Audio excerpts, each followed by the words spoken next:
international law. Global warming. The carbon con. This is a cracker. I talked earlier about this network, and one of that network is called the Club of Rome, set up in 1968. People like Henry Kissinger, by the way, Henry Kissinger, massively part of this over the decades, is involved in all of them, and he's involved in the Club of Rome, and connects into the Rockefellers and all the people I've been talking about.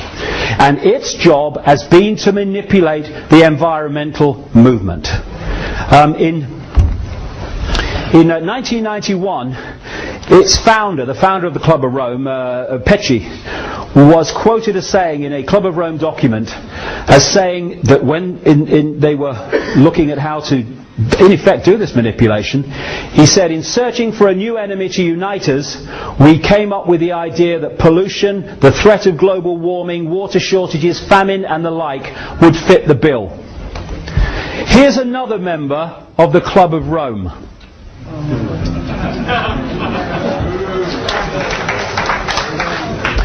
And that's why the official story of the reason for climate change, carbon emissions caused by humans, is as much a nonsense as the official story of 9/11. It is a problem, and the solution is international law, more and more taxation to save the planet, more and more imposition of the big brother state to save the planet. Now, I'm not saying that pollution's a good thing. I'm not saying that.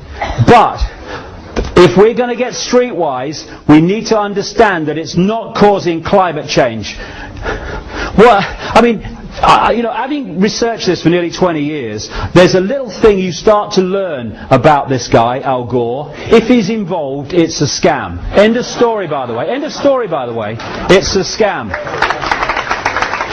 And of course, for his Inconvenient Truth documentary, let's just redesignate what documentary means on that criteria. He was given the Nobel Peace Prize and the Oscar. Why? Because this network controls that. They don't control every Oscar and all the rest of it, but if they need someone to get one, they can make sure they get one. Same with the Nobel Peace Prize. Kissinger won the Nobel Peace Prize. Bloody war criminal. They're giving it to Blair next. Yeah, Blair. So, what we've got as a result of all this manipulation, Al Gore, is, you know if it's a scam as well, because Madonna's on the stage singing about it, right? This is the Global Warming Survival Handbook, going with the Live Earth concerts, orchestrated by Al Gore. David de Rothschild wrote that. Very good. I'm sure they care about the planet, as they're lending us money that doesn't exist and trawling the wealth as a result of us not paying it. Now, there's a thing they say about computers. Crap in, crap out, right? If you put garbage into a computer, you get garbage out. That's how the computer models came up with global warming. International law is where it's leading, and this is the cause of global warming. Stands back in amazement. You mean the sun has an effect on Earth temperature? Are you kidding? What happens is the sun goes in cycles. It generates what are called sunspots, which are massive explosions of energy powered out into the solar system, which comes to the Earth eventually as solar radiation. Some of these explosions, called sunspots, are as big as the Earth and even as big as Jupiter. When it is exploding energy, the temperature goes up. This is what these sunspots are. You can see them here. I think they might have a bearing on temperature. I think so. This is the recent sunspot cycle coming round, all the rest of it. And of course there are cycles where you have a sunspot cycle going round at this level of temperature, and then you have a cycle going round at this level of temperature. So that as the cycles go round, it's hotter or cooler in the different cycles as we pass through what we call time. Now, other planets in the solar system have been warming up. I don't know whether you've seen them factories on Mars. Them bloody Martians and them 4x4s, it's bloody outrageous. Now, what is the common denominator of these other planets and the Earth? Can't work it out. Must be the sun. Now, this is the great one. The temperature's higher than it's ever been since records began. When did they begin? 1862? That's 5 minutes ago in weather cycles. What are you talking about? Back about 800 years ago, they had the medieval warm period. This is mainstream science. This is not me coming up with alternative stuff.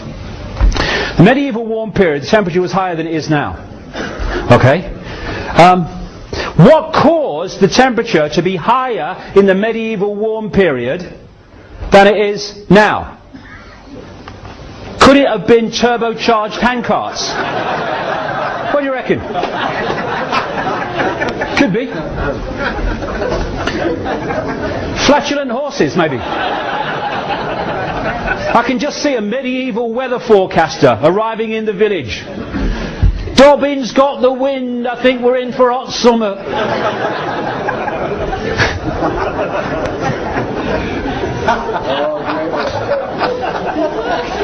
And I'm mad?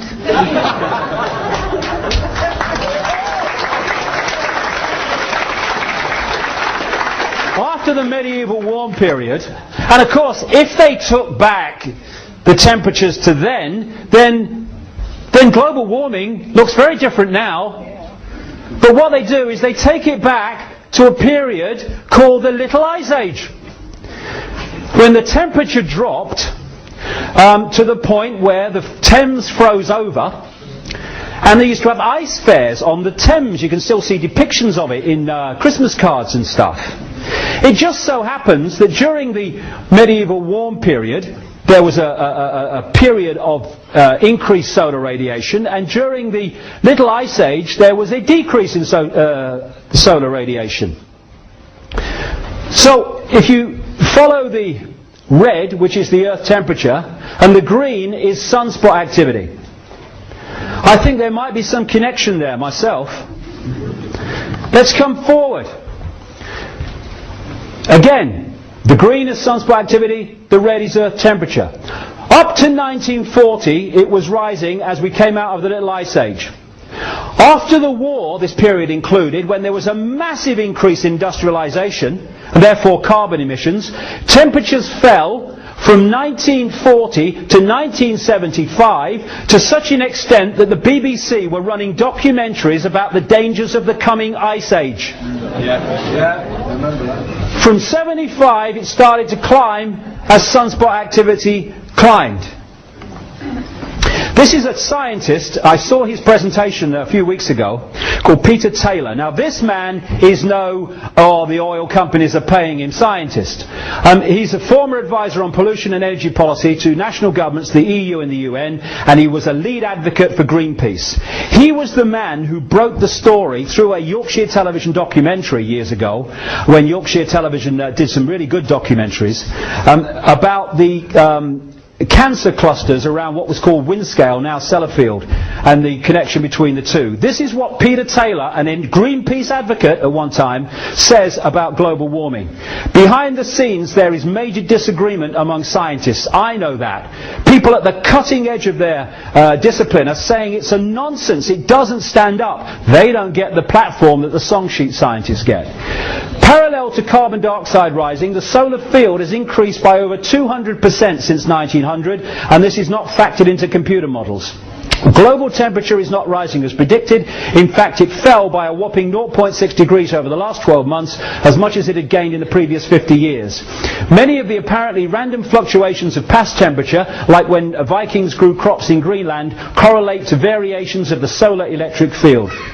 Between 1983 and 2001, cloud cover, according to International Satellite Cloud Climatology Project, fell by 4% more than enough to heat oceans and account for global warming. A spate of recent science shows that temperature oscillations are timed by solar cycles, that the jet stream is affected by the solar wind, and that past high and low points in the solar cycle correlate with past temperature swings. Temperature's been falling recently. So much so that this was a headline in the Daily Mail. Recently, global warming could stop naturally for 10 years, say scientists. And you know what they said? Oh, we've still got to justify global warming. It said in the same piece, they said, oh, but imagine how hot it's going to be when it starts again. All right, okay. International law, that's what it's about. I'm coming to an end now, but let's look at why this is possible. Because we act like bloody sheep. We take in what people tell us and we believe it without question. And therefore, we are programmed to react as we choose to react, as they want us to react. A wonderful quote from Oscar Wilde. Most people are other people. Their thoughts are someone else's opinions, their lives are mimicry, their passions are quotation.